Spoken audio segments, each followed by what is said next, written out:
नमस्कार, सी न्यूज भारत में आप सभी का स्वागत है। इस बुलेटिन में शुरुआत करेंगे बदनापुर से, जहां पर यूथ मूवमेंट ऑफ महाराष्ट्र शाखा बदनापुर की ओर से जामा मस्जिद बदनापुर में मेगा ब्लड डोनेशन कैंप का आयोजन किया गया। और साथ ही बात होगी पुंछ की, जहां पुंछ की सभी संगत हिंदू, मुस्लिम, सिख ने मिलकर बाढ़ प्रभावित इलाकों में राहत कार्य के लिए एक पहल की है। ऐसी तमाम खबरों पर करेंगे विस्तार से चर्चा। यूथ मूवमेंट ऑफ महाराष्ट्र शाखा बदनापुर की ओर से जामा मस्जिद मरकज बदनापुर में मेगा ब्लड डोनेशन कैंप का आयोजन किया गया, जिसमें इंसानियत का पैगाम आम करें और रक्तदान करें। इस संदेश को लेकर युवाओं ने बढ़ चढ़ कर हिस्सा लिया। ये कैंप प्यारे नबी पाक सल्लल्लाहु अलैहि वसल्लम की यौम पैदाइश रबीउल अव्वल के मुबारक महीने में मानवता के पैगाम को फैलाने के उद्देश्य से रखा गया। कार्यक्रम की अध्यक्षता मुफ्ती अनीस उर रहमान साहब ने की। वहीं प्रमुख अतिथि के रूप में मुफ्ती आमिर साहब, कारी रिजवान, हाफिज जुनैद, हाजी अब्दुल मजीद खान, शेख अयूब सेठ और हाजी मिर्ज़ा शिकुर बेग साहब मौजूद रहे। इस आयोजन को सफल बनाने में यूथ मूवमेंट शाखा के कार्यकर्ता शेख सलमान, शेख शकील खान, जुनैद, मिर्ज़ा तौफीक, मिर्ज़ा अर सहित कई सेवकों का महत्वपूर्ण योगदान रहा। जी बोलिए। अस्सलाम वालेकुम रहमतुल्लाह। जी साथियों, मैं जो youth movement of Maharashtra unit Badnapur की जानिब से जो अभी ब्लड डोनेशन कैंप रखा गया था, तो अभी टाइम हो रहा है 12:40। तो अल्हम्दुलिल्लाह अभी तक हमारे पास में 23-24 ब्लड डोनेट हो गए। अब इसके बाद में मैं आपसे गुजारिश करता हूँ, उम्मीद करता हूँ कि आप यहाँ 5 बजे तक आ सकते हैं और आगे भी हमारा जो कैंप रहेगा आप उसके साथ हमारे समर्थन करेंगे, हमारी मदद करेंगे। जज़ाकल्लाह खैर। नाम? Mirza Sufiyan, SIO Badnapur secretary. आपने ये ब्लड डोनेशन कैंप रखा, तो इससे अपन आगे क्या करने वाले हो? माशाल्लाह, हमने जो पिछले साल भी ब्लड डोनेशन का कैंप रखा था और इस साल भी बदनापुर जो हमारी यूथ मूवमेंट ऑफ यूनिट है, वो जमात इस्लामी हिंद की है, तो इस साल भी हमने ब्लड डोनेशन का कैंप रखा। और इसके बाद भी हम मुहिम भी चलाएंगे जो अपने बारे में पुड़ी के बारे में रहती है, और जो भी समझ लो कैंसर वाली जो भी है, ऐसे जो भी हमारे पास, इसके बाद भी हम ऐसी मुहिम चलाने वाले हैं। और इसके बाद हम एक हेल्थ कैंप भी लेने वाले हैं। आपका नाम? हमारा नाम शेख सलमान, हम YMM के सदर हैं बदनापुर से। ब्लड डोनेशन कैंप के क्या क्या उद्देश्य है? अल्हम्दुलिल्लाह, blood donation camp youth movement of Maharashtra इस मूवमेंट के तहत रखा गया है। इसके बहुत सारे उद्देश्य हैं। इसके पहले हमने ऑनलाइन जुआ इसके खिलाफ में कैंपेन बनाया, तो हमारी भारत सरकार ने अपने पार्लियामेंट के अंदर जुआ बंदी के ऊपर और बहुत सारे यानी रिस्ट्रिक्शन बंदी लाई। हम सरकार का भी धन्यवाद करते हैं। यूथ मूवमेंट ऑफ महाराष्ट्र पूरे महाराष्ट्र के अंदर इसके बाद में गुटखा, तंबाकू, इसके विरुद्ध अभियान मनाने वाली है। ये पूरी सामाजिक चळवळ है। नौजवानों के अंदर उनकी हेल्थ, एजुकेशन, ये सारी चीज़ को लेकर आगे बढ़ती है। लाखों लोग गुटखे से मर रहे हैं, अनेक लोगों को कैंसर हो चुका है। आए दिन नौजवान लोग कैंसर से पीड़ित हो रहे हैं। अरमद घाटी अस्पताल में देखते हैं कि दर रोज़ 10 से 20 लोग इस दुनिया से चले आ रहे हैं। तो अगला जो रहेगा हमारा गुटखा विरोधी अभियान रहेगा, गुटखा बंदी, तम्बाकू विरोधी अभियान रहेगा। अच्छा, समझिए जिसको नशा लगे वाली है, तुम आप छुड़ाना चाहते हैं? तो गुटखा भी है, अभी मोबाइल के भी एडिक्शन है। हम देख रहे हैं कि जो युवा है, जो छात्र है, वो रात के 12-1 बजे तक जाग रहे हैं और अपनी जवानियों को अपने बिस्मिल्लाहिर्रहमानिर्रहीम। मोहतरम नौजवानान इस्लाम, बड़ी खुशी की बात है कि यूथ मूवमेंट ऑफ महाराष्ट्र की शाख बदनापुर के नौजवानों ने इस बैनर के तहत ब्लड डोनेशन कैंप का इनेकाद किया, जिसके ज़रिए से हम पूरी इंसानियत को ये पैगाम देना चाहते हैं कि एक मुसलमान ये इंसानियत के लिए मुफीद और फ़ायदेमंद पहले भी था, अब भी है और आइंदा भी रहेगा। और इस मौके पर हम नौजवानों को ख़ास तौर पर ये पैगाम देना चाहते हैं कि अल्लाह के नबी सल्लल्लाहु अलैहि वसल्लम की सीरत मुक़द्दसा को, आपकी मुबारक ज़िंदगी को अपनी ज़िंदगी का आइडियल बनाएं। आपको नमूना बनाकर अपनी ज़िंदगी को सीरत के मुताबिक ढालने की कोशिश करें, सुन्नत के मुताबिक ज़िंदगी गुजारने की कोशिश करें। और जिस तरह से इन नौजवानों ने मुतहर्रिक होकर और मुस्तकिल फ़िक्र करके एक ब्लड डोनेशन कैंप का इनेकाद किया है। मैं उम्मीद करता हूँ। बदनापुर से सी न्यूज़ संवाददाता यकीन शेख की रिपोर्ट। भारतीय किसान संघ राजस्थान प्रदेश के बैनर तले रेमला ग्राम पंचायत के ग्राम देवर वासियों द्वारा खरीफ फसल में अतिवृष्टि से फसल खराब, कृषि सिंचाई, बिजली सहकारी समस्याएं, फसल बीमा, राजस्व और उपनिवेशन सहित विभिन्न समस्याओं के समाधान के लिए प्रधानमंत्री नरेंद्र मोदी, प्रदेश के मुख्यमंत्री भजनलाल शर्मा, शिवराज सिंह स्थानीय ग्राम पंचायत के नाम तहसील कार्यालय में ज्ञापन प्रस्तुत किया गया। बकानी में रमेश चंद्र शर्मा देवर ग्रामवासी किसानों द्वारा दिए गए ज्ञापन में कृषि पर लगे टैक्स हटाने, कृषि साधनों की उपलब्धता सुनिश्चित करने, सिंचाई सुविधा बढ़ाने, फसलों के लाभकारी मूल्य घोषित कर खरीद सुनिश्चित करने की मांग की गई। साथ ही चारागाह भूमि से अतिक्रमण हटाकर नरेगा के माध्यम से अभयारण्य विकसित करने, प्रत्येक घर में स्वच्छ जल की लाइन बिछाने, अतिवृष्टि से खराब फसलों की सही रिपोर्टिंग कर उचित अनुदान दिलाने की मांग की गई। ज्ञापन देने वालों में बाबूलाल, रमेश चंद्र, हीरालाल, देवीलाल, गोवर्धन लाल सहित कई दर्जन ग्रामवासी मौजूद रहे। बकानी से सी न्यूज़ संवाददाता रमेश चंद्र शर्मा की रिपोर्ट। देहरादून स्थित चक्राता रोड पर प्रमुख अभियंता कार्यालय में कैबिनेट मंत्री सतपाल महाराज की अध्यक्षता में एक समीक्षा बैठक आयोजित की गई, जिसमें सिंचाई और लोक निर्माण विभाग द्वारा किए जा रहे विभिन्न विकास कार्यों की प्रगति की समीक्षा की गई। मंत्री ने अधिकारियों को कार्य समयबद्ध ढंग से पूर्ण करने के निर्देश दिए और छारचूम सेतु, पंचेश्वर बांध, बनबसा बैराज और टनकपुर जलजीवी मार्ग जैसी परियोजनाओं की स्थिति की जानकारी ली। उन्होंने बताया कि धारचूला विधानसभा में भारत नेपाल सीमा पर 110 मीटर डबल लेन मोटर मार्ग सेतु का कार्य पूरा हो चुका है, जबकि 130 मीटर लंबा नया छारचूम सेतु अगस्त 2025 से निर्माणाधीन है, जो मई 2026 तक पूरा होगा। साथ ही टनकपुर जलजीवी 2 लेन मोटर मार्ग अन्य कार्य गृह मंत्रालय द्वारा स्वीकृत किए गए हैं। पंचेश्वर बहुउद्देश्य बांध परियोजना की TPR वापकास लिमिटेड द्वारा तैयार की जा रही है। वहीं करीब 100 वर्ष पुराने बनबसा बैराज के स्थान पर नया बैराज बनाने की प्रक्रिया शुरू कर दी गई है। काली नदी के दाएं तट पर 126 करोड़ की लागत से 2 बार सुरक्षा योजनाएं पूरी हो चुकी हैं और अन्य कार्य शीघ्र पूरे होंगे।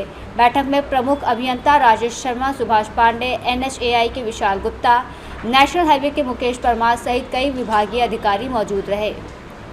निकटवर्ती जो हमारा राज्य है उसके बारे में भी चिंतन किया गया। हमारा पड़ोसी राज्य है और नेपाल के बारे में बहुत सी समस्याएं थी, तो उनके बारे में शारदा नदी पर जो है बनवासा में जो है बैराज का अध्ययन की अद्यतन स्थिति हमने मालूम की।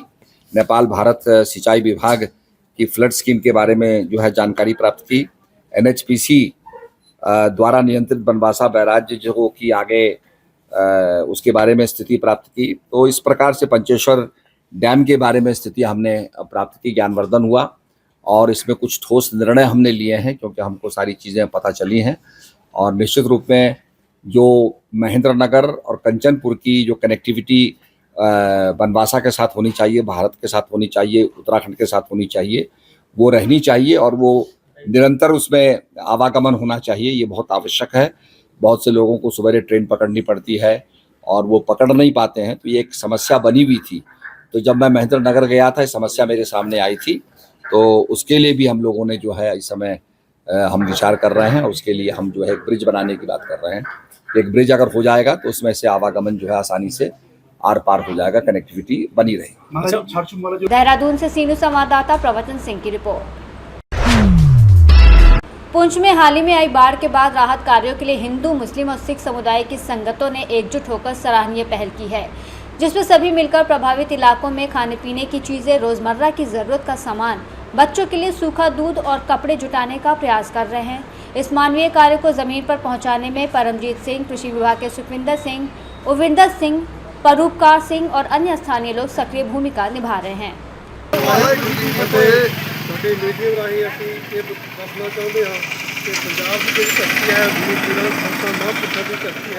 आज उस धरती पे एक सैलाब की परेशानी आ गई है, पंजाब आ गया है, सारा पंजाब तकरीबन पानी डुबा हुआ है।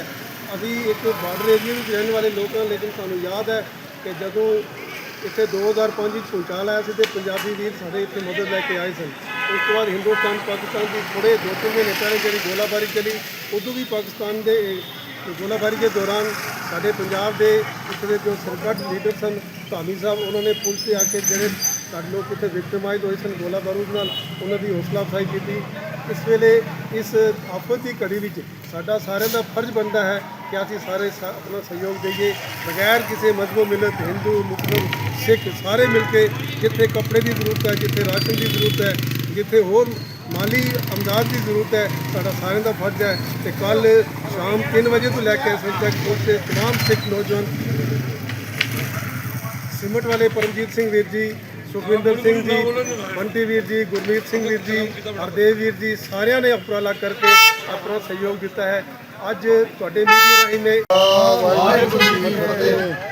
आज समूह संगत जिस तरह जाती है कि फ्लड जोड़े इफेक्टिड लोग हैं पंजाब के जम्मू से लैके जिन्हें भी साढ़े पुंछ संगत ने बड़ा एक उपराला किया कि असी भी उन्होंने लोगों वास्ते योगदान पाइए, उन्होंने सहायता करिए।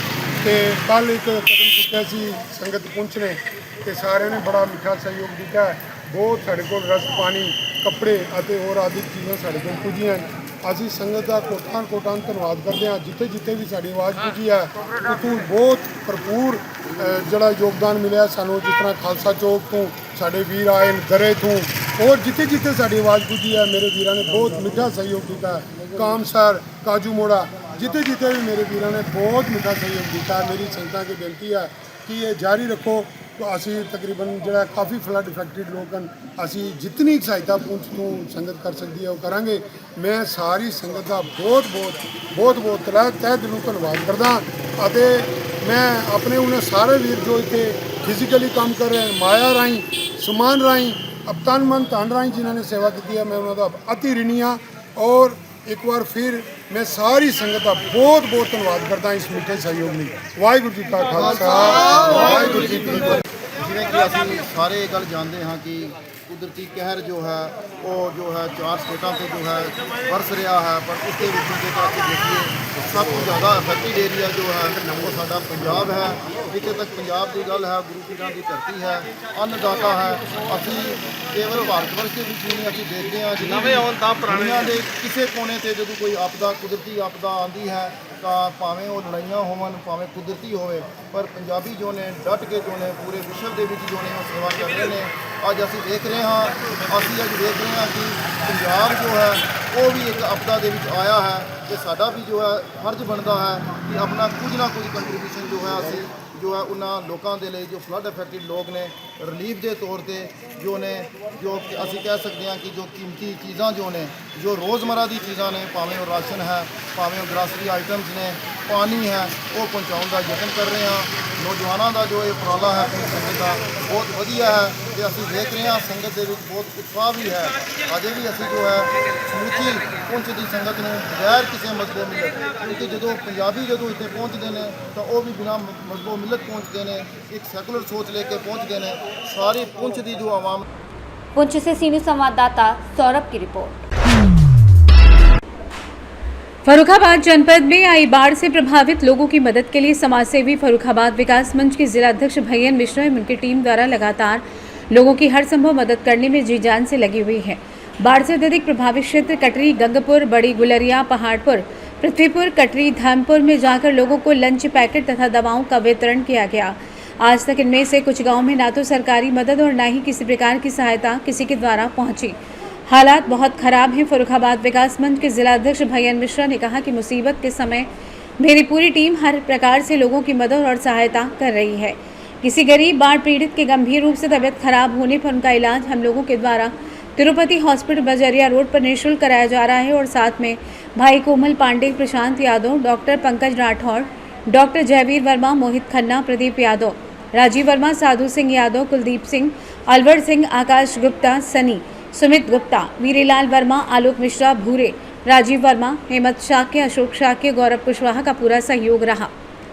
भाई साहब क्या नाम है आपका? भैयन मिश्रा। आज आप बाढ़ पीड़ितों के कौन कौन से गांव में गए थे?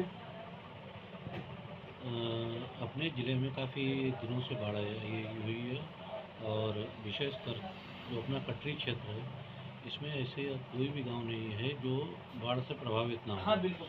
आप देखिएगा कि चाहे आपका कटरी धामपुर हो, कटरी गंगपुर हो, कटरी शिकारपुर हो, कटरी पंचेल की मड़ैया, वो यानी कि 50 गांव बाढ़ से प्रभावित हैं और बहुत से तो गांव पूरे कट गए हैं, जिनका अस्तित्व ही खत्म हो गया है।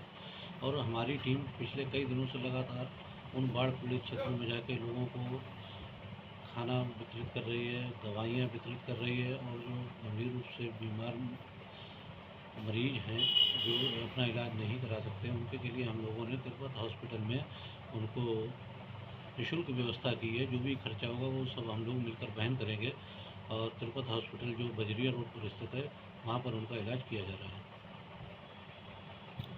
आप ये कितना समय हो गया होगा आपको करते हुए? हम लोग लगातार एक हफ्ते से बाढ़ पीड़ित क्षेत्रों में जा रहे हैं, और बहुत सी जगहों पे हमने देखा है कि आप ये समझिए कि नीचे के पूरे लोगों के घर डूब गए हैं, और जानवरों के लिए चारा नहीं है, लोगों के लिए खाना नहीं है, और लाइट भी नहीं है, क्योंकि बाढ़ की वजह से लाइट पूरे कटरी क्षेत्र की कटी हुई है। तो लोगों का बड़ा जीवन। फर्रुखाबाद से सी न्यूज़ संवाददाता आदेश की रिपोर्ट। फिरोजाबाद जनपद के थाना क्षेत्र शिकोहाबाद में उस वक्त हड़कंप मच गया जब गांव ओरमड़ा के पास स्थित एक टायर फैक्ट्री में शुक्रवार दोपहर भीषण आग लग गई। देखते ही देखते आग ने विकराल रूप धारण कर लिया और फैक्ट्री से उठते काले धुएं का गुबार आसमान में फैल गया। आग इतनी भीषण थी कि आग की लपटें 5 किलोमीटर दूर से दिखाई दे रही थी। आग की सूचना मिलते ही शिकोहाबाद समेत आसपास के थानों की पुलिस और दमकल विभाग की लगभग 1 दर्जन गाड़ियां मौके पर पहुंच गई। दमकल कर्मी लगातार आग पर काबू पाने का प्रयास कर रहे हैं। इस घटना में कोई जनहानि की सूचना नहीं है। फैक्ट्री में टायर व रबर का भारी स्टॉक होने की वजह से आग तेजी से फैलती चली गई, जिससे आसपास के क्षेत्रों में दहशत का माहौल हो गया। प्रशासन ने एहतियातन फैक्ट्री के पास लोगों की आवाजाही रोक दी। तब तक आग लगने के कारणों का स्पष्ट पता नहीं चल सका है। राहत और बचाव कार्य जारी है। फैक्ट्री में आग लगने से कितना नुकसान हुआ है वो आग बुझने के बाद ही पता लगेगा। फिलहाल आग बुझाने के प्रयास लगातार जारी हैं। ये उरमुरा गांव है, तहसील शिकोहाबाद में। टायर के फैक्ट्री में आग लगी है। जनपद की 4-5 गाड़ियाँ 5-6 गाड़ियाँ मौजूद हैं। आग बुझाया जा रहा है, कंट्रोल में। क्या स्थिति है, क्या बताया गया, कैसे आग लगी है? अब आग कैसे लगी है तो जांच का विषय है। फिलहाल कंट्रोल में है। आग को चारों तरफ से घेर के कंट्रोल कर लिया गया है। चूँकि टायर की आग है, थोड़ा टाइम लग सकता है। कितनी गाड़ियों को बुलाया गया? 6-7 गाड़ियाँ हैं, जनपद की 6-7 गाड़ियाँ हैं। अभी कंट्रोल में है या नहीं, कंट्रोल में है, कंट्रोल में। फिरोजाबाद से सी न्यूज़ संवाददाता बबलू फरमान की रिपोर्ट। खबर गौतम बुद्ध नगर से, जहां ग्रेटर नोएडा में पिछले 3 दिनों से हो रही निरंतर बारिश से बाढ़ की स्थिति हुई विकराल। यमुना के तटवर्ती इलाकों में पहुंचा बाढ़ का पानी। बढ़त की स्थिति को लेकर एक्शन में आई नोएडा पुलिस। बता दें कि पुलिस ने ग्रेटर नोएडा के विभिन्न क्षेत्रों में रेस्क्यू ऑपरेशन चलाया। वहीं बाढ़ में फंसे 35 लोगों को रेस्क्यू कर पहुंचाया गया सुरक्षित स्थान। बता दें कि पुलिस के वरिष्ठ अधिकारी मौके पर मुख्य रूप से मौजूद रहे। वहीं पुलिस द्वारा बाढ़ की आपात स्थिति को लेकर रखी जा रही है विशेष नज़र। वहीं ग्रेटर नोएडा के नॉलेज पार्क व दनकौर थाना क्षेत्रों में चलाया गया रेस्क्यू ऑपरेशन। गौतम बुद्ध नगर से सी न्यूज़ संवाददाता विपिन शर्मा की रिपोर्ट। खबर हमीरपुर से है, जहां बाराबंकी लाठीचार्ज मामले में एबीवीपी का जोरदार प्रदर्शन। सैकड़ों छात्र छात्राएं मुख्य सड़कों पर निकले। रामस्वरूप यूनिवर्सिटी के कुलपति और मंत्री ओपी राजभर के खिलाफ नारेबाजी की। वहीं डीएम कार्यालय के बाहर संजीव प्रसाद और ओपी राजभर का पुतला भी जलाया गया। छात्र नेताओं ने प्रदर्शन के दौरान जोरदार हंगामा किया। वहीं मुख्यालय के कलेक्ट्रेट परिसर में भारी भीड़ और प्रदर्शन का माहौल देखने को मिला। हमीरपुर से सी न्यूज़ संवाददाता ब्रिजेश पंडित की रिपोर्ट। रामस्वरूप विश्वविद्यालय में विद्यार्थी परिषद के शांतिपूर्ण आंदोलन पर पुलिसकर्मियों तथा बर्बर लाठीचार्ज व विश्वविद्यालय में विधि पाठ्यक्रम के अवैध संचालन सहित अनियमितता से युक्त विश्वविद्यालय पर कार्रवाई की मांग को लेकर आज एबीवीपी कौशाम्बी जिले के कार्यकर्ताओं ने कलेक्ट्रेट में प्रदर्शन किया और मुख्यमंत्री के नाम जिलाधिकारी को ज्ञापन दिया। अखिल भारतीय विद्यार्थी परिषद कौशाम्बी जिले के जिला संयोजक ओजस्वी शुक्ला ने बताया कि रामस्वरूप विश्वविद्यालय में विद्यार्थियों के न्याय के लिए संघर्षरत अखिल भारतीय विद्यार्थी परिषद कार्यकर्ताओं व विद्यार्थियों पर बर्बर लाठीचार्ज अत्यंत निंदनीय व अमानवीय है। इस घटनाक्रम पर आज पूरे प्रदेश के जिला केंद्रों पर अखिल भारतीय विद्यार्थी परिषद के कार्यकर्ता प्रदर्शन कर रहे हैं। अभावित काशी प्रांत के प्रांत मंत्री अभय प्रताप सिंह ने कहा कि अखिल भारतीय विद्यार्थी परिषद मुख्यमंत्री से ये मांग करती है कि उत्तर प्रदेश सरकार द्वारा विद्यार्थियों को न्याय दिलाने में अपनी भूमिका का निर्वहन करते संबंधित अधिकारियों को निर्देशित करें। 48 घंटे के अंदर अविलंब कार्रवाई सुनिश्चित करें। प्रदर्शन के दौरान मंझनपुर तहसील संयोजक सुशील सोनकर, नगर मंत्री दीपक राजपूत, पूर्व नगर मंत्री दिव्यांश द्विवेदी, ऋषभ द्विवेदी सहित भारी संख्या में विद्यार्थी परिषद के कार्यकर्ता उपस्थित रहे। क्या मामला आप लोगों ने पुतला दहन किया है? क्या जैसा कि एक पियर का चच्चा हैं, आप सभी के संज्ञान में मामला यह है कि अपने अखिल भारतीय विद्यार्थी परिषद का एक आंदोलन चल रहा था, जिसमें अपने अखिल भारतीय विद्यार्थी परिषद के कुछ कार्यकर्ताओं को जो है पुलिस के गुंडागर्दी की वजह से जो है उनके ऊपर लाठीचार्ज हुई। उसी के निमित्त उन्होंने आकर के अपने जोश आवेश में कहा कि विद्यार्थी परिषद जो लाठी खाई है अच्छा खाई है। तो इसी के उपलक्ष्य में हम लोग यहाँ जो है आज ओपी राजभर का पुतला फूंके हैं। मेरा नाम शिवांशु शुक्ला, जिला संयोजक विद्यार्थी परिषद। कौशाम्बी से सी न्यूज़ संवाददाता इम्तियाज अहमद की रिपोर्ट। फिलहाल के लिए इस खास बुलेटिन में बस इतना ही। देश दुनिया की तमाम बड़ी खबरों को जानने के लिए जुड़े रहिए सी न्यूज़ भारत के साथ। हर खबर आपके साथ, आपके हाथ।